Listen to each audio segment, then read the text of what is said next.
In the waning years of the 15th century, as the sun began to set on medieval Europe, the kingdoms of Spain found themselves at a crossroads. The year was 1478, and the monarchs of Aragon and Castile, King Ferdinand II and Queen Isabella I, had just united their kingdoms through marriage, forging a powerful alliance that would forever change the course of Spanish history. Against this backdrop of political consolidation and religious fervor, the Spanish Inquisition was born. The famous Spanish painter Francisco Goya, in his series of etchings titled Los Caprichos, would later depict the Inquisition as a monstrous figure, a testament to its enduring impact on the Spanish psyche. The seeds of the Inquisition had been sown long before, as the Reconquista, the centuries-long struggle to reclaim the Iberian Peninsula from Muslim rule, neared its end. In 1492, the same year that Christopher Columbus set sail for the New World, the last Muslim stronghold of Granada fell to the Catholic monarchs. The triumph of Christianity was complete, but the question of religious unity loomed large. The Spanish historian Americo Castro, in his seminal work, The Structure of Spanish History, argued that the Inquisition was a product of the unique religious and cultural tensions that shaped Spanish society. Spain in the 15th century was a land of contrasts, where Muslims, Jews, and Christians had long coexisted in a delicate balance. However, as the Reconquista progressed, the status of religious minorities grew increasingly precarious. Many Jews and Muslims had converted to Christianity to escape persecution, but their sincerity was often questioned. These converts, known as conversos and moriscos, found themselves under intense scrutiny, their every action and belief subject to suspicion. The converso poet, Juan Álvarez Gato, captured the anguish of this experience in his verse. "I am a new Christian, I confess it, but I am an old one in my faith." It was in this climate of mistrust and religious zeal that the Spanish Inquisition took root. On November 1, 1478, Pope Sixtus IV issued the papal bull Exigit Sinceras Devotionis Affectus, granting Ferdinand and Isabella the authority to appoint inquisitors in their kingdoms. The monarchs wasted no time in exercising this power, naming the Dominican friar Thomas de Torquemada as the first Grand Inquisitor in 1483. Torquemada, who had been Isabella's confessor, was known for his austere lifestyle and his unwavering commitment to the eradication of heresy. The Spanish writer Miguel de Cervantes, in his masterpiece Don Quixote, would later refer to Torquemada as the savage Dominican. Torquemada, a man of fierce conviction and unwavering faith, set about his task with a singular purpose: to root out heresy and maintain the purity of the Catholic Church. Under his leadership, the Inquisition grew into a formidable institution, with tribunals established in cities across Spain, from Barcelona to Seville and from Toledo to Valladolid. The first auto da fe, a public ceremony in which sentences were pronounced and executions carried out, took place in Seville on February 6, 1481. 6 conversos were burned at the stake that day, their faces contorted in agony as the flames consumed them. The Italian traveller and chronicler Pietro Martire d'Anchiera, who witnessed an auto da fe in 1487, described it as a spectacle full of horror and piety. As the Inquisition's reach expanded, so too did its methods. The use of torture to extract confessions became commonplace, with techniques such as the strappado, in which the accused was suspended by the wrists and dropped repeatedly, and the potro, a wooden rack that stretched the victim's limbs to the breaking point. The screams of the tortured echoed through the dungeons of the Inquisition, a chilling reminder of the price of nonconformity. The Spanish historian Henry Cayman, in his book The Spanish Inquisition, A Historical Revision, estimated that between 1560 and 1700, around 50,000 people were subjected to torture by the Inquisition. The impact of the Inquisition on Spanish society was profound. Between 1478 and 1834, when the institution was finally abolished, an estimated 150,000 people were tried by the Inquisition, with around 3,000 to 5,000 executed. The climate of fear and suspicion created by the Inquisition led to a stifling of intellectual and religious diversity, as books were censored and ideas suppressed. In 1492, the same year that marked the end of the Reconquista, the Alhambra decree was issued, expelling all Jews from Spain who refused to convert to Christianity. An estimated 40,000 to 100,000 Jews left the country, taking with them their knowledge, skills, and cultural heritage. Among them was the renowned Jewish philosopher and theologian Moses Maimonides, who had been born in Cordoba in 1135. The Spanish Inquisition was not merely a domestic affair, it followed the Spanish Empire to the New World, where it sought to impose religious orthodoxy on indigenous populations and stamp out perceived heresies.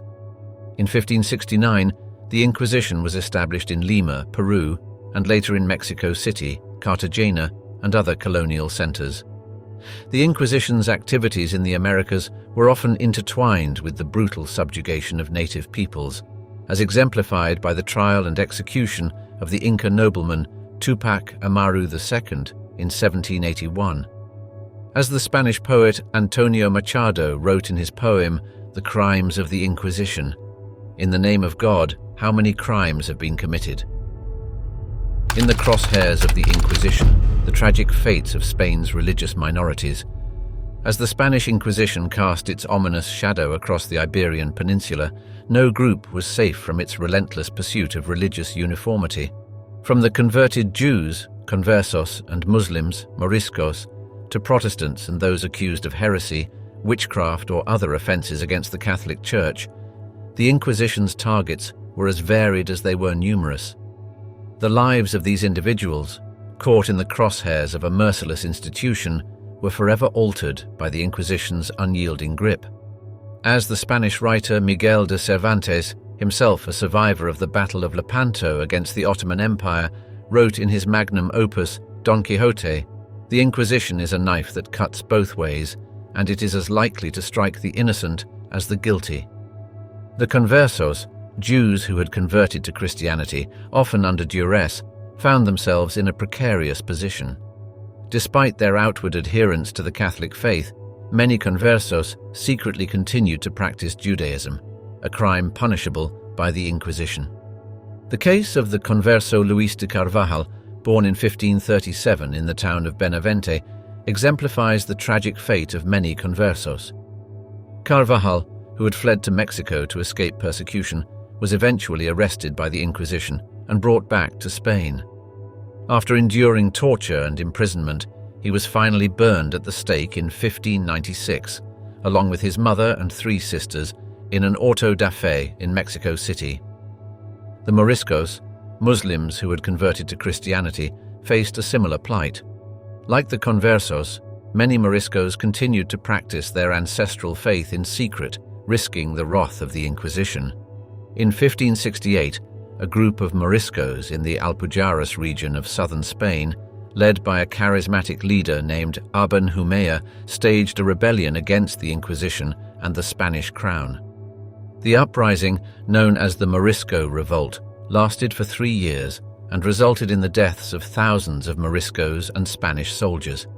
In the aftermath of the revolt, the Spanish crown ordered the expulsion of all Moriscos from Spain, a decree that was carried out between 1609 and 1614. An estimated 300,000 to 600,000 Moriscos were forced to leave their homes and seek refuge in North Africa and the Ottoman Empire. The Spanish chronicler Luis del Marmol Carvajal, who witnessed the expulsion of the Moriscos, wrote in his book Historia del Rebelión y Castigo de los Moriscos del Reino de Granada, "It was a sad and pitiful sight to see so many people, young and old, rich and poor, leaving their homes and possessions behind, not knowing where they were going or what fate awaited them." Protestants, too, found themselves in the Inquisition's crosshairs, particularly after the Protestant Reformation began to spread across Europe in the 16th century. The Spanish Inquisition, ever vigilant against the threat of heresy, moved swiftly to suppress any signs of Protestant influence in Spain. In 1559, the Inquisition uncovered a group of Protestant sympathizers in the city of Valladolid, led by a nobleman named Carlos de Seso. De Seso and several of his followers were arrested and put on trial, with many of them being burned at the stake in an auto da fe in 1559. The Inquisition's crackdown on Protestantism was so effective that, by the end of the 16th century, there were virtually no Protestants left in Spain. The Spanish theologian and Counter-Reformation figure Francisco de Vitoria, who had studied under Erasmus in Paris, warned of the dangers of Protestant heresy, writing in his treatise On the Power of the Church, "The heretics are like a cancer that must be cut out before it spreads and infects the whole body of the Church." But the Inquisition's reach extended beyond religious minorities, ensnaring anyone who dared to challenge the authority of the Catholic Church. Those accused of heresy, witchcraft, or other offenses against the Church found themselves at the mercy of the Inquisition's ruthless machinery. The case of the Spanish physician and humanist Michel Servet, born in 1511 in the town of Villanueva de Sigena, is a chilling example of the Inquisition's intolerance of dissent. Servet, who had written a book questioning the doctrine of the Trinity, was arrested by the Inquisition in 1553 and put on trial. Despite his pleas for mercy, Servet was found guilty of heresy and burned at the stake in Geneva, Switzerland, on the orders of the Protestant reformer John Calvin. The Inquisition's persecution of witches, a phenomenon that swept across Europe in the 16th and 17th centuries, was particularly brutal in Spain. The Basque region in particular saw a wave of witch trials in the early 17th century, with hundreds of women being accused of practicing witchcraft and consorting with the devil. The most famous of these trials took place in the town of Zugarramurdi in 1610, where a group of women were accused of attending a witch's sabbath and committing various acts of depravity. After being subjected to torture and forced to confess, 11 of the accused were burned at the stake in an auto da fe in the nearby city of Logrono. The Inquisition's obsession with witchcraft reached such heights that even the Spanish King Philip IV, in a letter to the Inquisitor General in 1631, expressed his concern over the great number of witches in his kingdom and urged the Inquisition to take action. The Inquisition's archives, housed in the National Historical Archive in Madrid, contain over 75,000 individual case files, a testament to the institution's meticulous record-keeping and the sheer scope of its activities. As the Spanish poet Federico Garcia Lorca wrote in his poem Lament for Ignacio Sanchez Mejías, "The Inquisition, with its cruel bonfires, still burns in the veins of Spain." The scars of the Inquisition, both physical and psychological, would linger long after the institution's demise, a haunting legacy that continues to shape Spain's national identity to this day. The machinery of fear, inside the ruthless legal procedures of the Spanish Inquisition. In the shadows of medieval Spain, the Spanish Inquisition's legal procedures evolved into a terrifying machinery of fear, designed to root out heresy and enforce religious conformity with ruthless efficiency. From the secret denunciations that set the wheels of persecution in motion to the brutal interrogations, torture, and public sentencing ceremonies known as auto da fe, the Inquisition's methods were as infamous as they were effective. The Inquisition's legal system was a far cry from the modern notion of due process, with the accused often left in the dark about the charges against them and denied the right to a fair trial. The Inquisition's legal process began with the secret denunciation, a weapon that could be wielded by anyone with a grudge or a suspicion. The identity of the accuser was kept hidden from the accused, leaving them vulnerable to false charges and unable to mount an effective defense. In 1486, the Inquisition established a network of anonymous informants known as familiares, who were tasked with reporting any signs of heresy or religious deviance to the authorities. The Spanish historian Henry Cayman, in his book The Spanish Inquisition, a historical revision, estimates that by the mid-16th century there were over 20,000 familiares operating throughout Spain, a testament to the Inquisition's vast reach and the climate of fear it had created. Once a denunciation had been made, the accused was summoned before the Inquisition and subjected to intense interrogation. The questioning could last for hours or even days, with the inquisitors employing a range of psychological tactics to break down the accused's resistance and extract a confession. The Spanish friar and inquisitor Thomas de Torquemada, who served as the first Grand Inquisitor of Spain from 1483 to 1498, was particularly notorious for his relentless interrogation techniques. According to the Spanish chronicler Hernando del Pulgar, Torquemada once questioned a suspect for 3 days and nights without rest, until the man finally confessed to heresy.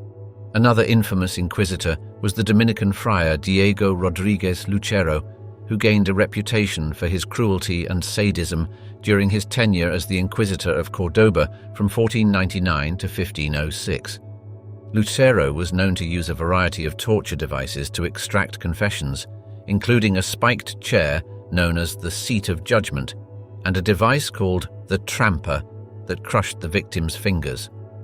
If the interrogation failed to yield a confession, the Inquisition had another weapon in its arsenal: torture.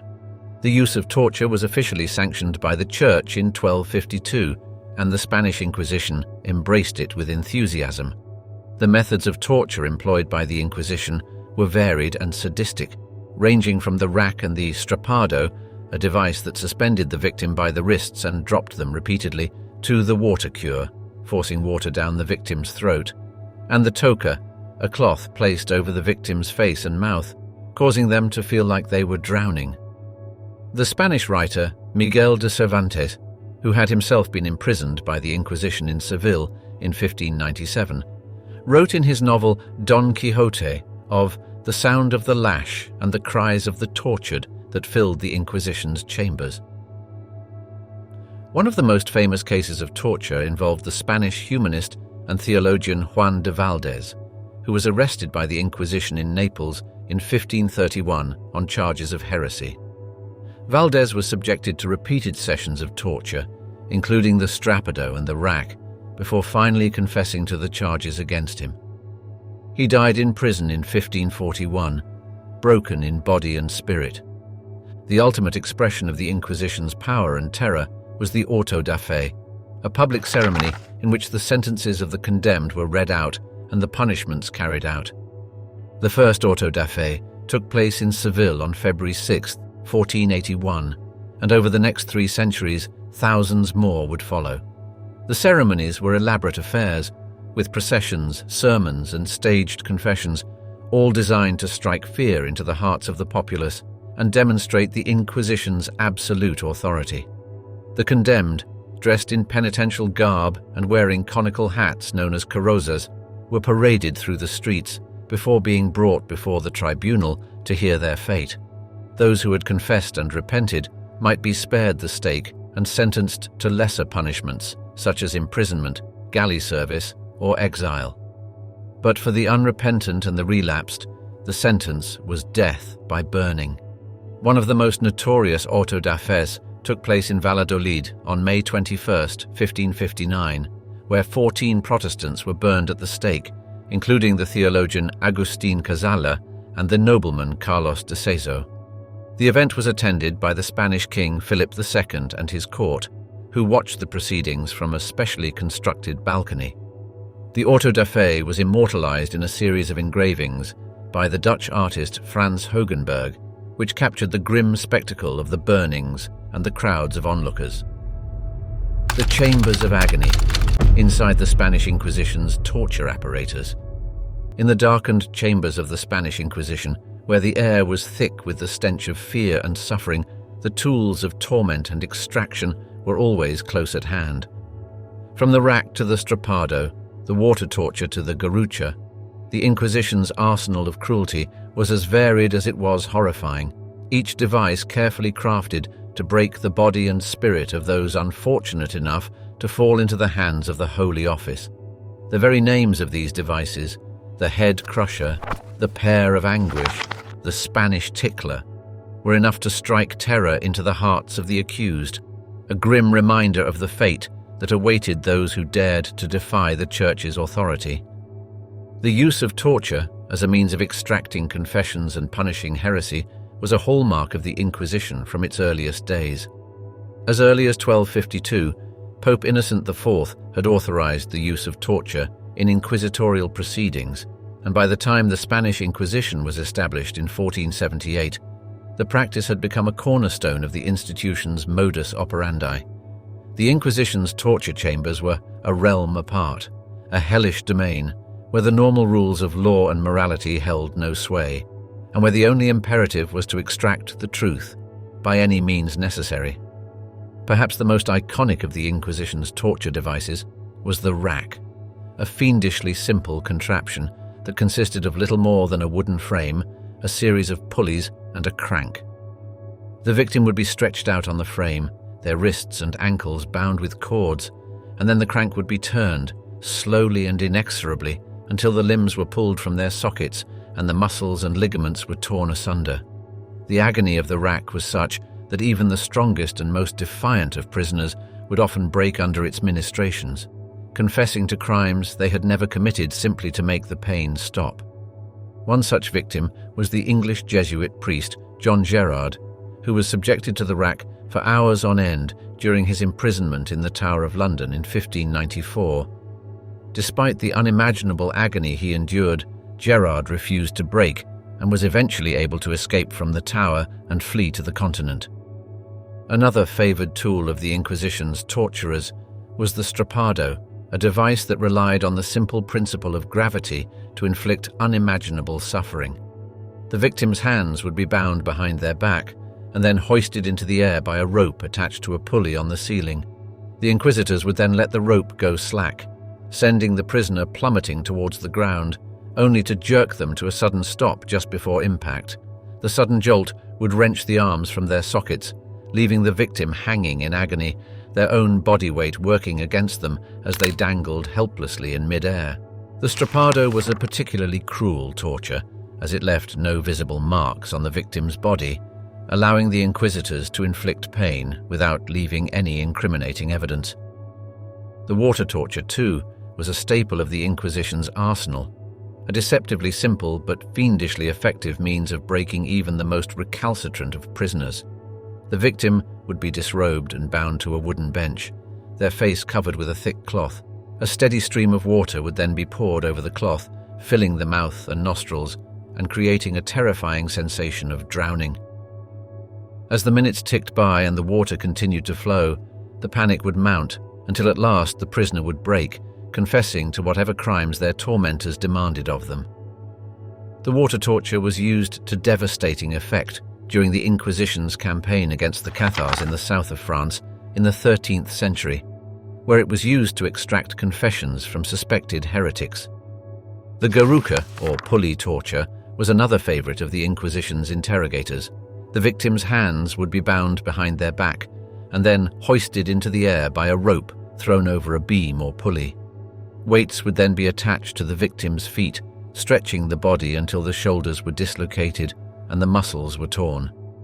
The pain was excruciating, a searing agony that could go on for hours or even days, until the prisoner either confessed or succumbed to their injuries. One of the most famous victims of the garrucha was the Spanish mystic and reformer, St. John of the Cross, who was subjected to the torture for months on end during his imprisonment by the Inquisition in Toledo in 1577. But perhaps the most terrible of all the Inquisition's tortures was the one known simply as the question, a euphemism for a procedure so horrific that even some of the Inquisition's own officials blanched at its cruelty. The question involved the use of the potro, or wooden horse, a device that resembled a long, narrow table with a series of sharp, splintered wooden rollers set into its surface.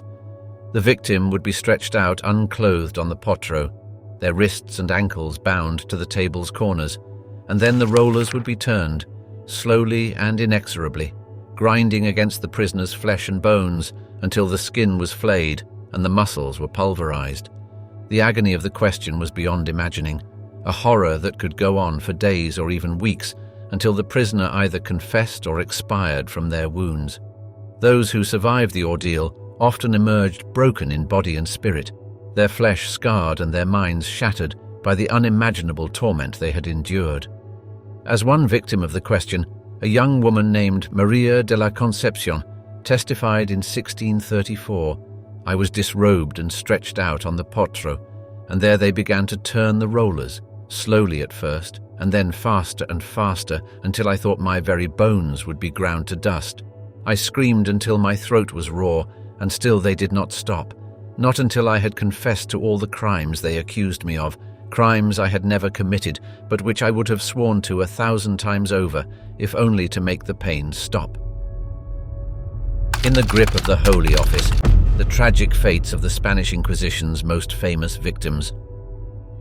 Throughout its long and infamous history, the Spanish Inquisition left an indelible mark on the lives of countless individuals, from ordinary men and women to some of the most prominent figures of the age. The stories of these victims, whose fates were sealed by the relentless machinery of the Holy Office, offer a chilling glimpse into the dark heart of one of history's most notorious institutions. From the conversos and moriscos to the intellectual and spiritual luminaries of the Spanish Golden Age, no one was safe from the Inquisition's reach. The Inquisition's methods were so brutal and its reach so wide that even the dead were not safe from its grasp. In 1559, the remains of Constantine Ponce de la Fuente, a Protestant theologian who had died in prison 2 years earlier, were exhumed and burned at the stake along with his effigy in the auto da fe of Seville. One of the most famous cases in the annals of the Spanish Inquisition is that of Fray Luis de Leon, a brilliant theologian, poet, and humanist who taught at the University of Salamanca in the 16th century. Born in 1527 to a family of conversos, or converted Jews, Fray Luis was a towering figure of the Spanish Renaissance, renowned for his erudition and his mastery of classical languages. But his intellectual pursuits and his converso heritage made him a target of the Inquisition, which accused him of translating the Song of Songs into Spanish and of holding unorthodox views on the Bible. In 1572, Fray Luis was arrested by the Inquisition and thrown into prison, where he languished for 4 years while his case was investigated. In his poem To the Ascension, Fray Luis de Leon wrote, "Here I am, Lord, in this dark prison, waiting for the light of your grace to shine upon me." Despite the efforts of his enemies to convict him, Fray Luis was eventually acquitted and released in 1576. But the experience left him deeply scarred. In a letter to a friend, he wrote, "I have learned in prison that there is no happiness or unhappiness in this world, but only the comparison of one state with another." Fray Luis's case was not unique. Many other intellectuals and writers of the Spanish Golden Age, such as Francisco de Quevedo and Lope de Vega, also had run-ins with the Inquisition. As the Spanish historian Americo Castro wrote in his book, The Structure of Spanish History, the Inquisition's persecution of intellectuals created an atmosphere of suspicion and fear that stifled creativity and hindered the development of Spanish culture. Another celebrated case is that of Teresa of Avila, the Spanish mystic and religious reformer who founded the Discalced Carmelite order in the 16th century. Born in 1515 into a wealthy family of conversos, Teresa experienced a spiritual awakening in her youth and devoted herself to a life of prayer and contemplation. But her unconventional approach to spirituality, which emphasized direct communication with God and the importance of inner experience, aroused the suspicions of the Inquisition. In 1576, Teresa was denounced to the Holy Office by a disgruntled nun who accused her of heresy and moral impropriety. Although the charges were eventually dropped, the experience left Teresa shaken and convinced of the need for caution in her dealings with the Inquisition. In her autobiography, The Book of My Life, she wrote, "I saw clearly that many people, some out of malice and others out of ignorance, condemned as wrong things that were in fact very right and good." Teresa's case highlights the Inquisition's particular suspicion of women who claimed spiritual authority or challenged the patriarchal order of the Church. Other famous female mystics who ran afoul of the Inquisition include Sor Maria de Santo Domingo, who was imprisoned for 3 years on charges of false sanctity, and Lucrecia de Leon, a young woman from Madrid who claimed to have prophetic dreams and was arrested by the Inquisition in 1590. Perhaps the most tragic case of the Spanish Inquisition is that of the conversos of Llerena, a small town in the province of Badajoz. In 1485, the Inquisition descended on Llerena and began a series of trials that would last for over a decade, ensnaring hundreds of conversos in its net. The accusations ranged from the practice of Jewish rituals to the denial of Christian doctrines, and the punishments were severe. Over 100 people were burned at the stake in Llerena between 1485 and 1496, including entire families who were wiped out in a single auto da fe. The most notorious of these was the auto da fe of June 14, 1491, in which 11 members of the same family were burned alive, including a pregnant woman and her unborn child. The horrors of Llerena shocked even some of the Inquisition's most ardent supporters, and the town became a byword for the excesses of the Holy Office. As the Spanish chronicler Andrés Bernaldez wrote in his Memorias del Reinado de los Reyes Católicos, in Llerena, the Inquisition made such a great destruction and slaughter of conversos that it was a thing of great pity and terror. The case of Llerena was not an isolated incident. Similar massacres of conversos took place in other parts of Spain, such as Córdoba, where 157 conversos were burned at the stake in 1483, and Toledo, where over 1,200 conversos were put on trial by the Inquisition between 1485 and 1490. The Inquisition's persecution of intellectuals and free thinkers was another of its hallmarks, and some of the most brilliant minds of the Spanish Golden Age fell victim to its wrath. One such case was that of the humanist scholar Antonio de Nebrija, who ran afoul of the Inquisition in 1507 for his critical edition of the Vulgate Bible. Nebrija's work, which corrected errors and inconsistencies in the Latin text, was seen as a challenge to the authority of the Church, and he was forced to defend himself before the Inquisition in Salamanca. Although he was eventually cleared of charges, the experience left him deeply disillusioned with the state of intellectual freedom in Spain. In a letter to Cardinal Cisneros, the Grand Inquisitor of Spain, Nebrija wrote, "Your Reverence should know that in Spain there is no one who knows Latin well enough to be able to judge my work, and yet they persecute me for it." Nebrija's case was symptomatic of the Inquisition's hostility towards any form of critical inquiry or intellectual innovation. Other famous intellectuals who were targeted by the Inquisition include the philosopher Juan de Valdés, who was forced to flee Spain in 1529 to escape persecution, and the historian Juan de Mariana, whose book on the history of Spain was censored by the Inquisition in 1611. The Inquisition's reach extended beyond the borders of Spain, as the case of the Italian philosopher Giordano Bruno illustrates. Bruno, who had fled Italy to escape the Roman Inquisition, sought refuge in England and France before making the fateful decision to return to Italy in 1591. He was arrested by the Venetian Inquisition and extradited to Rome, where he was tried for heresy and sentenced to death. On February 17, 1600, Bruno was burned at the stake in the Campo de' Fiori, his ashes scattered in the Tiber River, his crime holding unorthodox views on the nature of the universe and the existence of other worlds.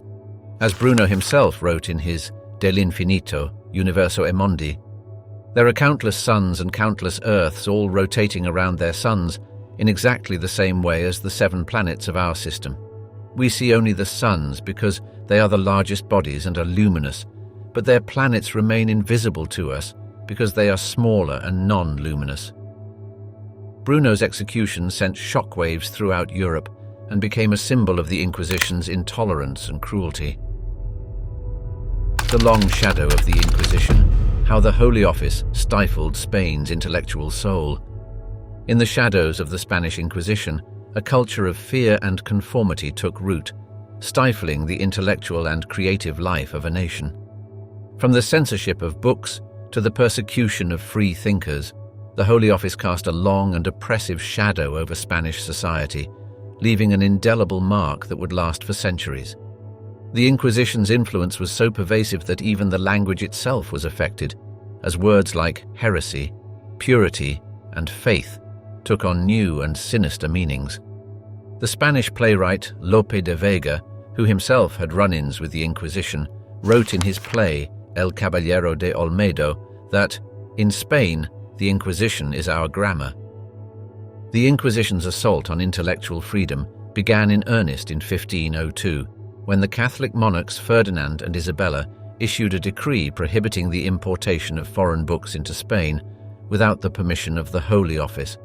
This was followed in 1558 by the publication of the first Index Librorum Prohibitorum, a list of banned books that would be regularly updated over the next 3 centuries.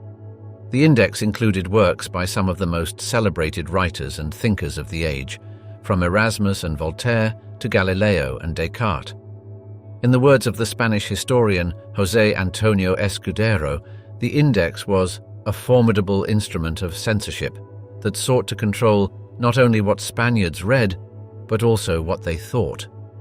The Inquisition's censors were so thorough that they even banned books that had already been approved by the Church, such as the works of the Spanish mystic Francisco de Osuna, whose Tercer Abecedario Espiritual was placed on the index in 1559, despite having been previously praised by the likes of St. Teresa of Avila. The Inquisition's censors were particularly zealous in their efforts to stamp out any trace of Protestantism in Spain.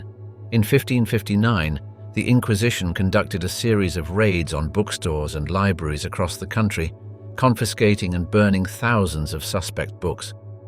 Among the works targeted were translations of the Bible into Spanish, which the Inquisition viewed as a threat to its authority. As one inquisitor wrote in a report from 1561, the translation of the Holy Scriptures into the vulgar tongue is a most dangerous thing, as it opens the door to heresy and error. The Inquisition's fear of Protestantism was so great that it even targeted works that had nothing to do with religion, such as the Lazarillo de Tormes, a picaresque novel published anonymously in 1554. The book was banned by the Inquisition in 1559 on the grounds that it contained heretical passages, even though it was a work of fiction. But it wasn't just Protestant books that fell afoul of the Inquisition's censors. The Holy Office also targeted works of literature, science, and philosophy that it deemed subversive or immoral.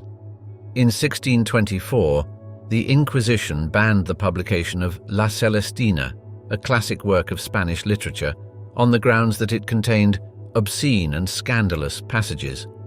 The following year, it prohibited the teaching of Copernican astronomy in Spanish universities, dismissing it as false and contrary to Holy Scripture. Even the works of Spain's own Golden Age writers, such as Lope de Vega and Francisco de Quevedo, were subject to censorship and expurgation by the Inquisition's censors. Quevedo, who was himself imprisoned by the Inquisition in 1639, wrote in his Sueños that, "In Spain, it is a crime to be intelligent." The Inquisition's control over intellectual life extended beyond the realm of books and into the classroom and the pulpit. The Holy Office kept a close watch on Spain's universities and seminaries, monitoring the curricula and the teaching for any signs of heterodoxy.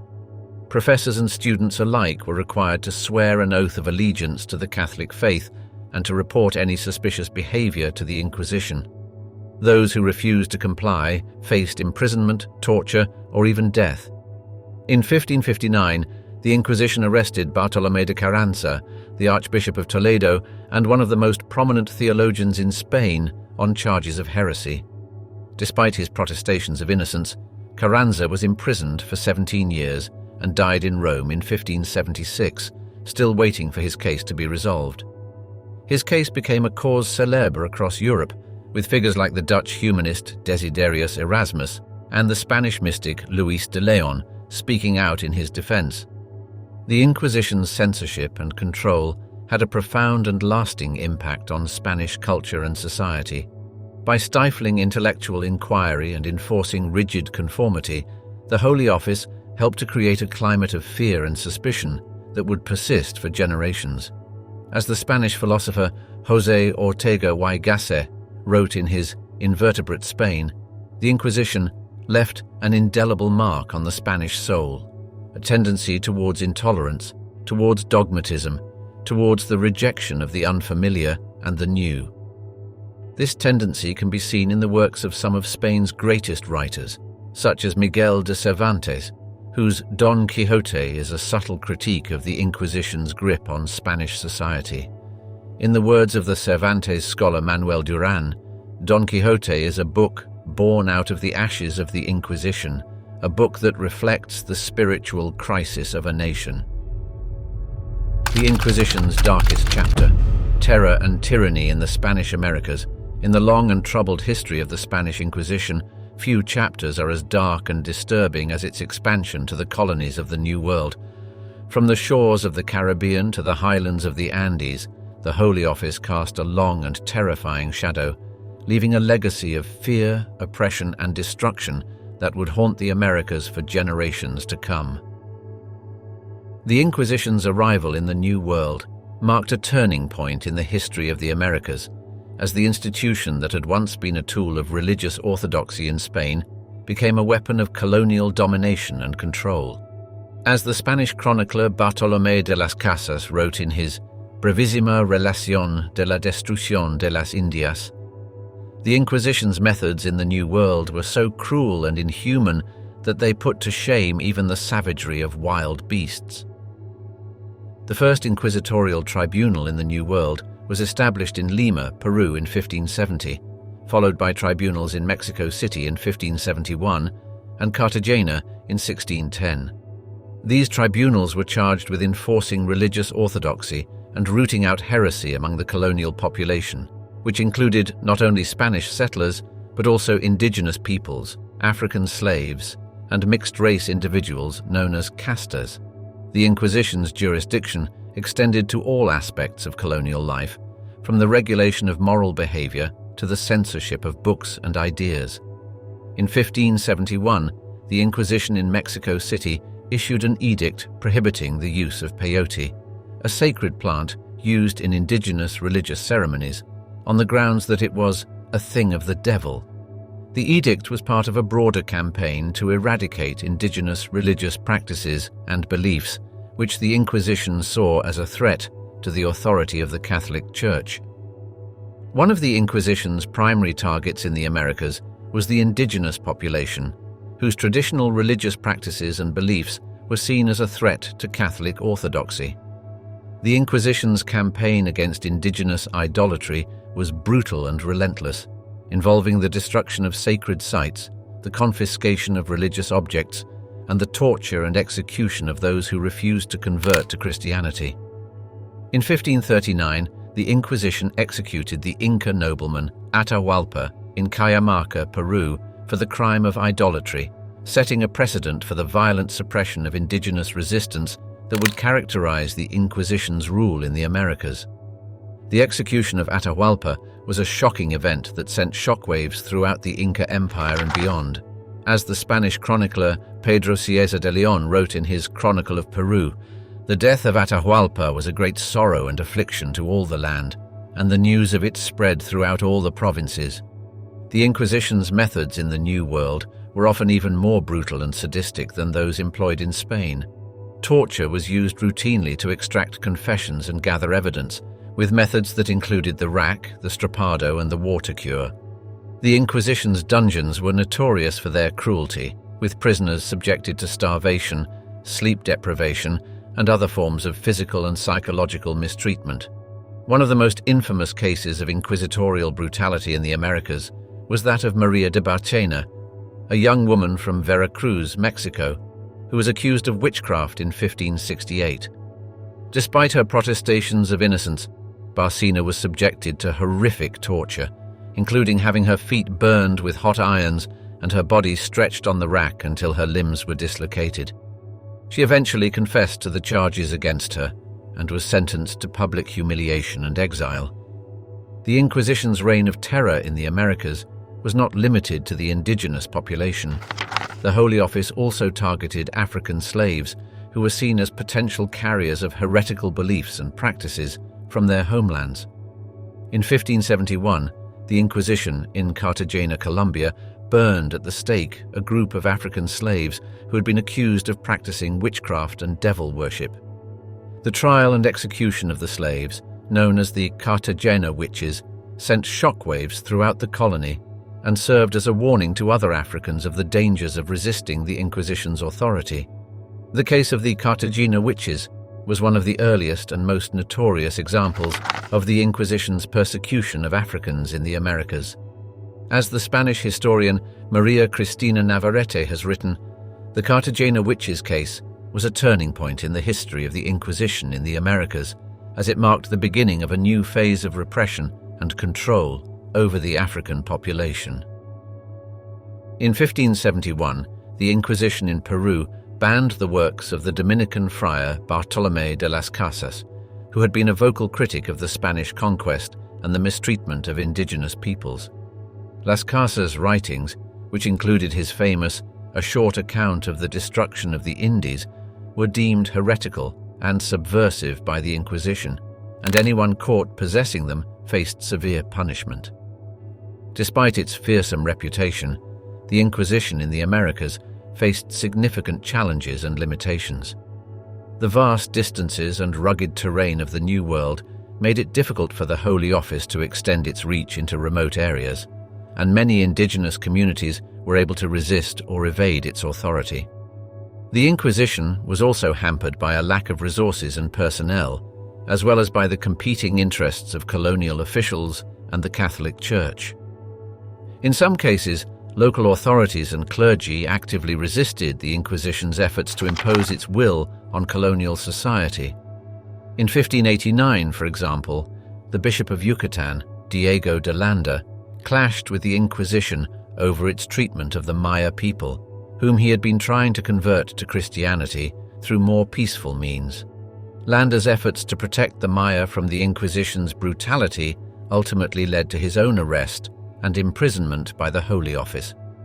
One of the most remarkable examples of this resistance can be found in the story of Felipe Guamán Pomar de Ayala, an indigenous Peruvian chronicler who wrote a monumental work of history and social criticism in the early 17th century. Guamán Pomar's The First New Chronicle and Good Government, which spans over 1,200 pages and includes nearly 400 illustrations, is a searing indictment of the Spanish conquest and the Inquisition's abuses in the Andes. Writing in a mixture of Spanish and Quechua, Guamán Pomar documented the destruction of indigenous society and culture under Spanish rule, and called for a new era of justice and equality in the Americas. Despite the grave risks involved in challenging the Inquisition's authority, Guamán Pomar never wavered in his commitment to speaking truth to power. As he wrote in the dedication to his chronicle, "I, Felipe Guamán Pomar de Ayala, a poor Indian of the lowest order, have taken it upon myself to write this chronicle so that the world may know the truth about the great wrongs and injustices that have been done to the Indians of Peru." The slow death of the Spanish Inquisition, from fearsome authority to fading relic. For nearly 3.5 centuries, the Spanish Inquisition cast a long and terrifying shadow over the Iberian Peninsula and its colonies, wielding fearsome power in the name of religious orthodoxy and social control.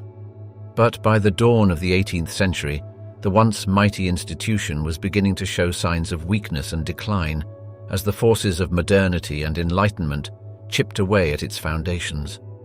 The first cracks in the Inquisition's armor appeared during the reign of King Philip V, who ascended to the Spanish throne in 1700. Unlike his predecessors, Philip was a firm believer in the ideas of the Enlightenment and sought to modernize and centralize the Spanish state. As part of this effort, he began to rein in the power of the Inquisition, limiting its jurisdiction and subjecting it to greater royal oversight. In 1714, Philip issued a decree prohibiting the Inquisition from censoring books without the approval of the Crown, a move that sparked outrage among the Inquisition's supporters, but signaled a new era of royal assertiveness. The decree was a small but significant step towards the secularization of Spanish society, and a sign that the Inquisition's once unquestioned authority was beginning to erode. As the 18th century progressed, the Inquisition found itself increasingly at odds with the changing intellectual and cultural currents of the time. The spread of Enlightenment ideas, with their emphasis on reason, tolerance, and individual rights, posed a direct challenge to the Inquisition's claim to absolute moral and spiritual authority. Influential thinkers such as Benito Geronimo Feijoo and Gaspar Melchor de Jovellanos openly criticized the Inquisition's methods and questioned its legitimacy, while a growing number of Spanish intellectuals sought to distance themselves from the institution's hardline stance on religious and social issues. Feijoo, in particular, was a vocal critic of the Inquisition, arguing in his Teatro Critico Universal that its methods were more apt to create atheists than to convert heretics. His views were echoed by other prominent figures of the Spanish Enlightenment, such as the poet and playwright Leandro Fernández de Moratín, who wrote in his Letters from England that the Inquisition was a tribunal of blood, a school of hypocrisy, and a den of superstition. The Inquisition's decline was hastened by a series of high-profile scandals and controversies that eroded its credibility and undermined its support among the Spanish people. In 1759, the Inquisition's persecution of the French philosopher Voltaire sparked international outrage and condemnation, with even the Pope himself intervening to condemn the Inquisition's actions. A few years later, in 1767, the Inquisition's arrest and trial of Pablo de Olavide, a prominent Spanish reformer and intellectual, ended in humiliation when Olavide was acquitted, and the Inquisition's case against him was exposed as flimsy and politically motivated. The trial of Olavide was a turning point in the Inquisition's history, as it revealed the institution's weakness and vulnerability in the face of a changing society. As the Spanish historian Juan Antonio Lorente later wrote in his Critical History of the Inquisition of Spain, the trial made the Inquisition an object of ridicule in the eyes of the nation, and from that moment, its decadence began. As the Inquisition's power waned, so too did the fear and reverence it once inspired among the Spanish people. By the late 18th century, the institution had become a shadow of its former self, more a symbol of the ancien régime than a vital force in Spanish society. The number of cases brought before the Inquisition's tribunals dwindled, and its once dreaded dungeons and torture chambers fell into disuse and disrepair. In 1746, the Inquisition's headquarters in Madrid, the imposing Palacio de la Inquisición, was abandoned and left to decay, a fitting metaphor for the institution's declining fortunes. The building, which had once been a symbol of the Inquisition's power and authority, became a crumbling ruin, a ghost of its former self. As the Spanish writer Benito Pérez Galdós later observed in his novel Doña Perfecta, the Inquisition is nothing more than a name, a memory, a historico-legal curiosity. The final blow to the Inquisition came with the Napoleonic invasion of Spain in 1808 and the subsequent War of Independence. The chaos and upheaval of the war years provided an opportunity for liberal reformers to push for the abolition of the Inquisition, which they saw as a relic of Spain's backward and oppressive past. In 1813, the Cortes of Cádiz, Spain's first national assembly, voted to suppress the Inquisition, declaring it incompatible with the Constitution and repugnant to the principles of justice and humanity.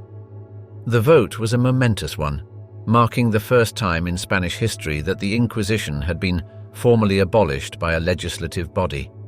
As one of the deputies, José María Cuepo de Llano declared in a speech to the Cortes, "The Inquisition is a monster that has devoured our substance, annihilated our agriculture, destroyed our commerce, and spread misery and desolation throughout the land." But the Inquisition's supporters, including King Ferdinand VII, were not willing to let the institution die without a fight. After returning to the throne in 1814, Ferdinand reinstated the Inquisition and launched a campaign of repression against its opponents. For the next decade, the Inquisition struggled to regain its former power and prestige, but its days were ultimately numbered. In 1820, a liberal revolt forced Ferdinand to accept a new constitution that once again abolished the Inquisition, this time for good. The revolt, known as the Trienio Liberal, was a watershed moment in Spanish history, marking the beginning of a new era of political and social reform. As the Spanish historian Miguel Artola has written, the abolition of the Inquisition was the most important achievement of the Trienio Liberal and the most significant step towards the modernization of Spain. The final nail in the Inquisition's coffin came in 1834, when Queen Regent Maria Cristina signed a decree formally dissolving the institution and transferring its assets to the state. The decree marked the end of an era in Spanish history and the beginning of a new one in which the values of the Enlightenment and liberalism would slowly but surely take root. The dissolution of the Inquisition was greeted with celebration and relief by many Spaniards, who saw it as a symbol of the country's progress and modernization. As the Spanish poet Manuel José Quintana wrote in his ode to the Fatherland, composed in the aftermath of the Inquisition's abolition, "O Inquisition, your cruel tyranny has ended, and now begins the reign of reason, of humane law, and the indelible rights that man enjoys." As we close this chapter of history, we reflect on the Spanish Inquisition, a dark period that lasted from 1478 to 1834.